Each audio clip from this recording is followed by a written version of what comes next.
They used to call me Crazy Joe, but now they can call me Batman. Welcome back to Crazy Joe's Concession Stand. I'm Crazy Joe, and I want to talk to you about Ghostbusters, and specifically the one ghost that the Ghostbusters can't seem to bust, the one ghost that won't go away. It's still lingering, and that is the ghost of Ghostbusters 2016, or Ghostbusters Answer the Call. In 2016, obviously, there was a reboot film of the Ghostbusters that didn't fly. Audiences didn't like it, didn't do well at the box office, and there was no sequel to Ghostbusters 2016. Instead, they went back to the original franchise and made a proper Ghostbusters 3 in Afterlife that ignored the reboot and went back to the original canon. I remember when Ghostbusters Afterlife came out, several reviews kept talking about how the reviews for Afterlife were lukewarm from the critics. Audiences liked the film. Audiences really liked the film. And Afterlife did get positive reviews, but they were lukewarm positive, and it wasn't as warmly received by critics as the 2016 film. And I remember a lot of the reviews for Afterlife were bringing up the 2016 film and how toxic fans had rallied against a female-led Ghostbusters movie. It's just one little problem. That narrative never was true. That narrative never was true. Now, I don't know how long you've been watching my channel, but I have long been a champion of any movie, really. The gender of the main lead in a movie doesn't matter to me. I have two daughters, and I like them to have strong female role models. In this house, Wonder Woman and Captain Marvel and Rey Skywalker and all these great female characters that we've gotten over the last few years are very welcome and very warmly received, and they're great role models for my kids, and I love them. But I'm not about to just give you a blank check and say you could do whatever you want just because you put women in it. And that seemed to be what critics wanted from us as the audience for Ghostbusters 2016. And when we rejected that movie, Sony and Paul Feig, the director, and even some of the cast of Ghostbusters 2016 made the mistake of making the claim that the fans were misogynistic and anti-women when that never was true. That never was true. Now, look, there's always going to be some. There's always going to be some. Look at Captain Marvel. Captain Marvel got review bombed because there were misogynistic people that just hate Brie Larson. The Rey Skywalker trilogy. We still people who rally against Rey and call her a Mary Sue just because she's a woman. Those people exist. Make no mistake about it. Those people exist. But the difference, the Rey Skywalker trilogy, every one of those movies made over $1 billion at the box office. Captain Marvel made over $1 billion at the box office. So it kind of shows you that the people who have those kind of complaints, those idiots you see that are like, woke, Hollywood's gone woke, they represent a tiny, tiny fraction of the audience. And the fact that Captain Marvel and the Rey trilogy made over $1 billion shows you that those people really don't have a lot of power. What's the difference with Ghostbusters? Well, twofold. Number one, turned out the movie wasn't good. It was a bad movie. And we knew that once we saw the movie. Now, going into it, I and my friends and family that I know, everybody I knew was against that movie. We didn't want to see that movie. We didn't want that movie to exist. And that had nothing to do with quality because it hadn't come out yet. You don't know. Honestly, I assumed it was going to be a good movie because Paul Feig is a talented director. Paul Feig was a writer for Freaks and Geeks, a show I love. He wrote and directed Bridesmaids, which was a really good movie. He directed the Peanuts movie, the animated Peanuts movie from Blue Sky Animation, a movie I really liked. So Paul Feig, I knew he was a talented guy. So I assumed his Ghostbusters movie would be good, but I didn't want to see it on principle. And the principle had nothing to do with gender. The principle had to do with the fact that from the 90s, we Ghostbusters fans, and I'm a Gen 1 Ghostbusters fan, I saw the original Ghostbusters in the theater in 1984, and my first midnight show of all time. I was in the 3rd grade. It was summer vacation. All the other shows were sold out. My mom said, you know what? He doesn't have school. It's summertime. We'll take him to the midnight show. And I was so excited. I'd never been up to midnight before. That's who you're talking about here. I was Generation 1 Ghostbusters fan. And from the 90s, Ghostbusters 2 came out in 1989. From the 90s, we were told by Dan Aykroyd that we were going to get Ghostbusters 3. And we waited for Ghostbusters 3, and then Bill Murray didn't want to do it for a while. It was going to start Chris Farley. Chris Farley passed away. But we kept hearing, Ghostbusters 3 is coming. Ghostbusters 3 is coming. And we waited and waited and waited, wanting that Ghostbusters 3. And then one day we find out, oh yeah, that movie you've been waiting for all your life, or half your life at least, you're not getting it. In fact, not only are you not getting it, here's the franchise you love.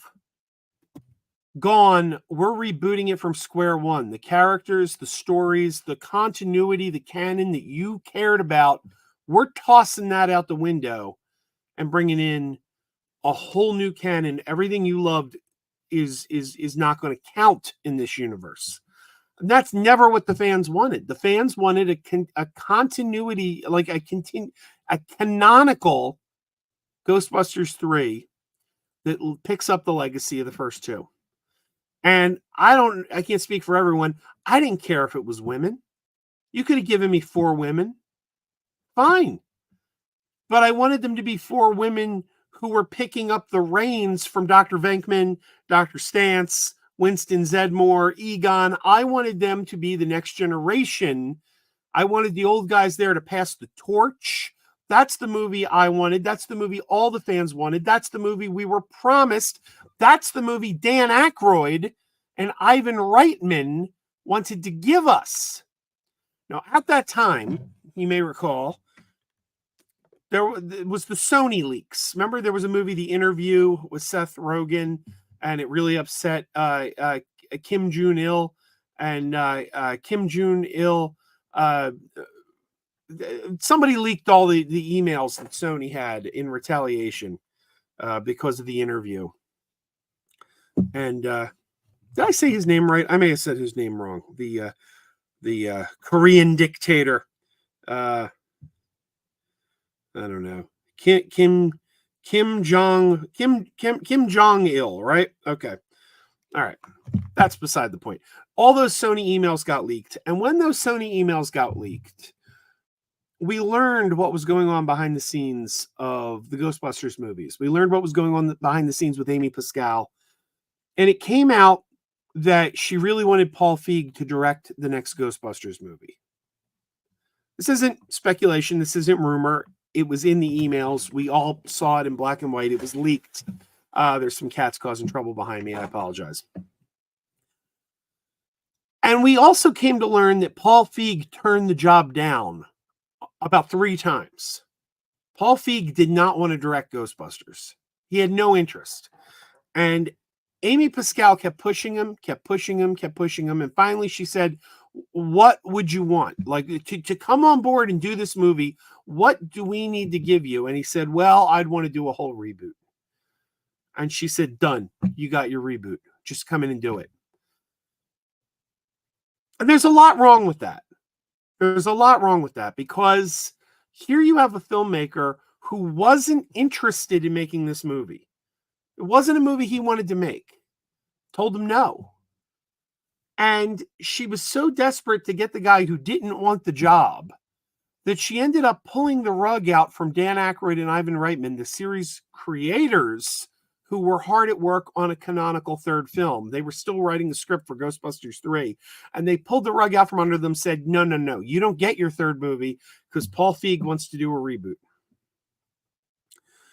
And the fans came out in force and told, Sony and Paul Feig on Twitter, we don't want a reboot. We don't want a reboot. We want a sequel. We want a sequel. And somehow it got turned into Ghostbusters fans are misogynistic. They don't want a Ghostbusters movie with women. That wasn't what we said. Nobody said that. Somebody may have. But again, tiny minority. So you get a guy like me who's been waiting my whole life for a canonical Ghostbusters 3, and the rug has now been pulled out from under us, and it's now you're getting a reboot. And when we spoke up and said, we don't want a reboot, you hate women. I got 2 daughters. I don't hate women. I don't hate women in movies. I love The Legend of Billie Jean. I watched Supergirl on the CW every week. My wife has a huge collection of Wonder Woman. This was pre-2016. Star Wars came out in 2015. So we'd already embraced Rey. We love the character of Rey on Star Wars. There's no anti-woman thing here. And now, again, there might be for some people, but this whole thing came off as cheap. Now, here's the thing.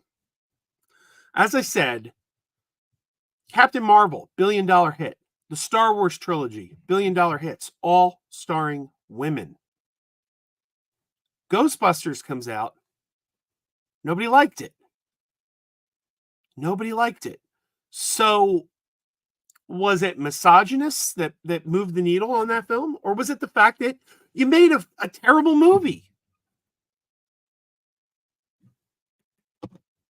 Seems I know what it is. But anyway, Sony saw the error of their ways, brought in Jason Reitman, gave us a legacy sequel, the movie we'd been waiting for. And I read the reviews, and critics are all sour grapes over the fact that we didn't get a sequel to the 2016 film that nobody wanted.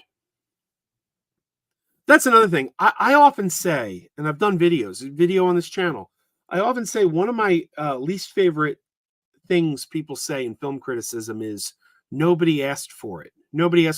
Oh, the Solo movie bombed. Well, nobody was asking for a Han Solo movie. Who asked for that? Oh, Madam Web bombed. Well, nobody asked for that. Nobody asked for Madam Web. And I always say that's nonsense, because you don't ask for movies. Hollywood doesn't make movies on a demand. It's not like they put an application out there and say, what movie do you want to see? We'll make the movie. No, someone has an idea and they make a movie. Someone had an idea for a Han Solo movie. Oh, we'll do a Han Solo movie. They make that movie. But here in the case of Ghostbusters, we do actually have an example of a fan base asking for a movie. The fan base was asking for a third Ghostbusters, begging for it. So whereas I always say that's not how movies get made, you don't ask for them, this was a case where people literally were asking. Where's Ghostbusters 3? We want Ghostbusters 3. And the studio said, no. You don't get Ghostbusters 3. You're getting a reboot. And we're like, that's not what we want. That's like going to the supermarket and saying, I'm here to buy Coke. And they go, well, we're selling you Pepsi. I didn't come in here for Pepsi. I came in here for Coke. Fans were begging for a Ghostbusters 3. Told no. And then we're told you only hate it because women are in it. And it's like, dude, I got news for you. You put 4 dudes in that movie and it's not canonically connected to the first 2. I don't want it.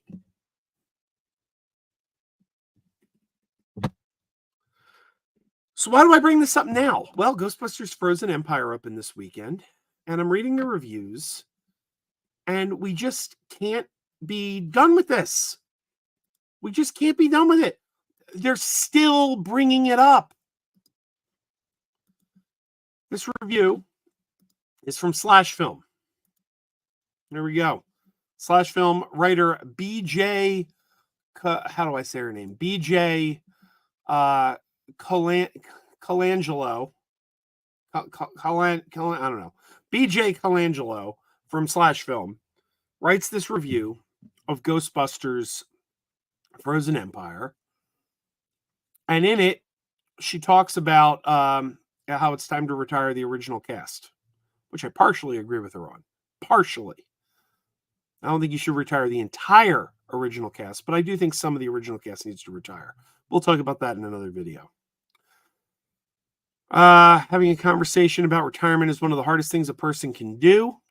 It's an emotionally fraught pill to swallow, but a necessary conversation to have for the betterment of everyone. All right, let's see. It's time to pass the neutron wand.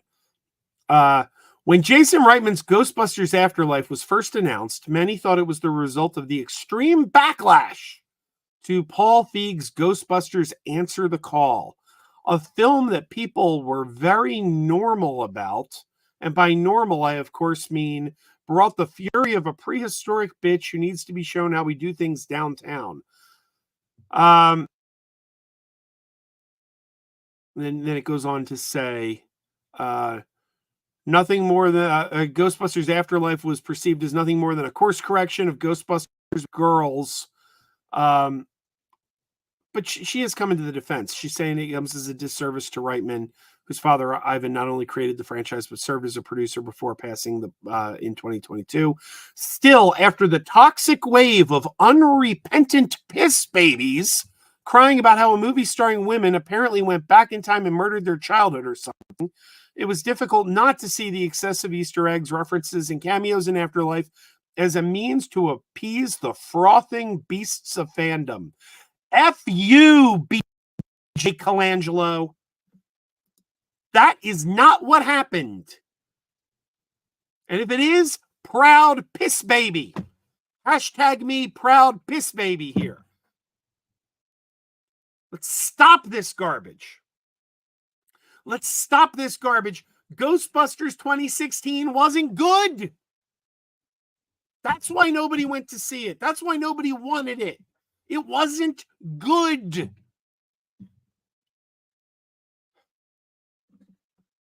And if we go on, she puts a link in her article here. We click the link, extreme backlash. It opens up an article. Ghostbusters Ultimate Gift Set doesn't include Ghostbusters 2016. And that's a huge problem. No, it's not a problem at all. It's not even a little bit of a problem. Oh, I'm sorry. And that actually, I clicked the link and it didn't, I thought it would change on, I thought when I clicked the link, it would change on the screen. It didn't. It opened in a separate window. Let me bring that up. When you click that link, it brings up this. Here we go. I'm sorry. I thought just clicking the link would bring it up on screen. And of course, I'm getting... All right, here we go. Ghostbusters Ultimate Gift Set doesn't include Ghostbusters 2016, and that's a huge problem. It's not a problem. It's not a problem. You know why? Because Ghostbusters 2016 isn't part of the franchise. And that was by the choice of Paul Feig. Paul Feig had a chance to make a Ghostbusters 3. He said, I don't want to make a Ghostbusters 3. I want to make my own thing, this different thing. He made a new Ghostbusters Part 1. If they made a sequel to Paul Feig's Ghostbusters, it wouldn't be Ghostbusters 4. It would be Ghostbusters 2016 Part 2. It's like Rob Zombie. Rob Zombie rebooted Halloween. What did he call his sequel? Halloween 2. Because he started a new timeline. So of course the Ultimate Gift Set didn't include 2016. It's not part of the franchise. It's its own separate franchise. By choice. By the choice of Paul Feig. And then he acted like a piss baby when they left it out of the box set. But it's like, you chose that, man. That was your choice. You didn't want it to be connected.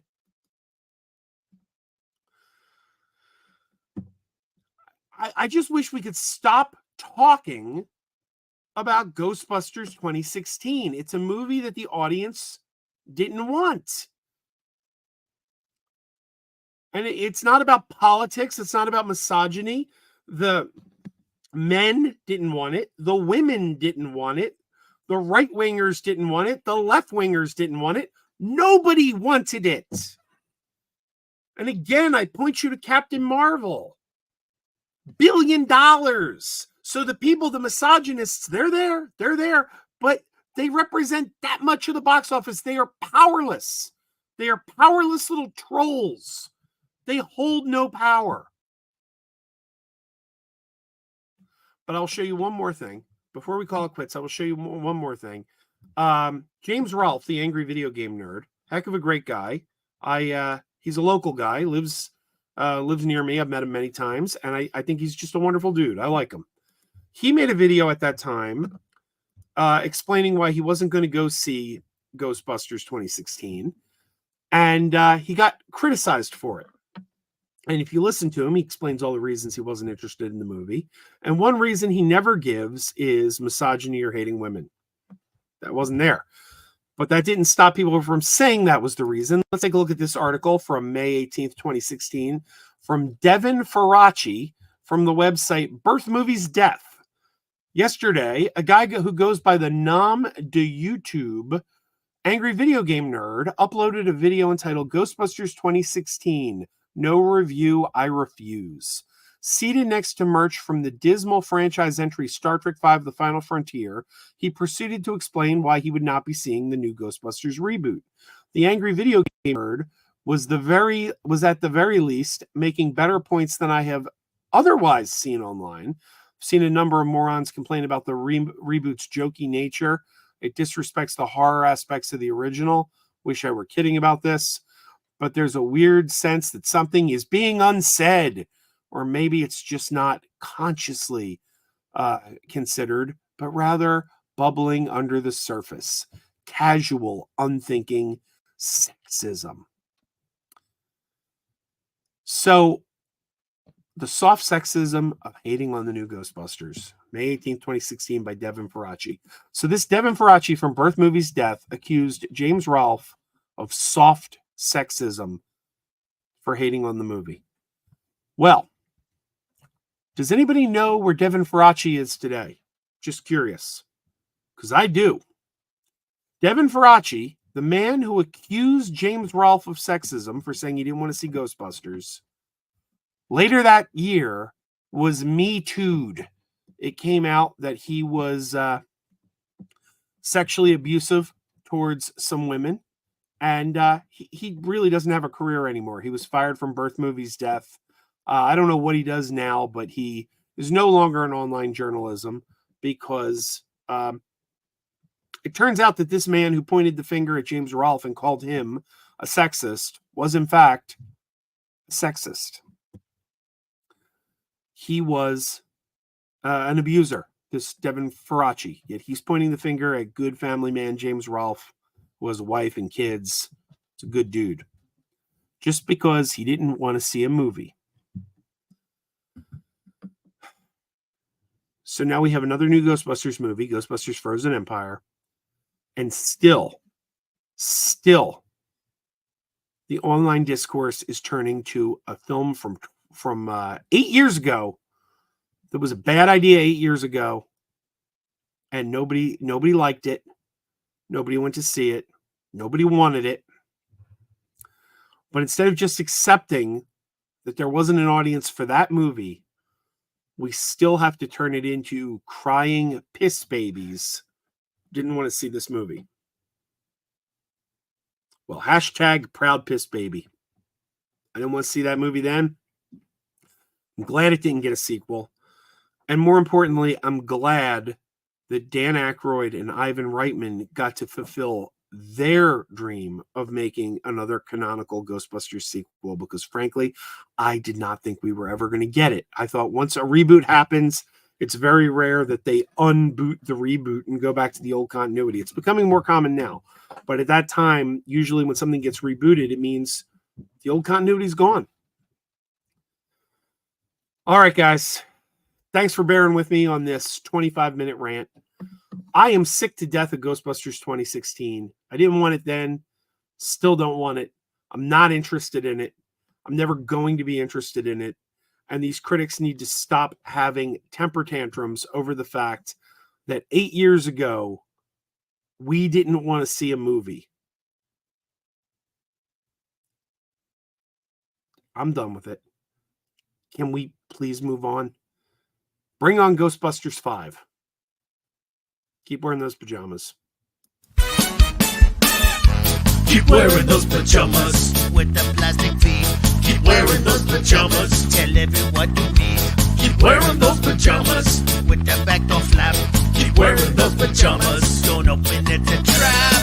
Oh no, it's a trap. Some people call them PJs, some people call them jammies. They can come embroidered with big money and no whammies. They can have 100 tiny commander pajamas, but no matter how they look, just keep on wearing those pajamas. Keep on wearing those pajamas. Keep wearing those pajamas. I know we're having fun. Keep wearing those pajamas. And now the song is done.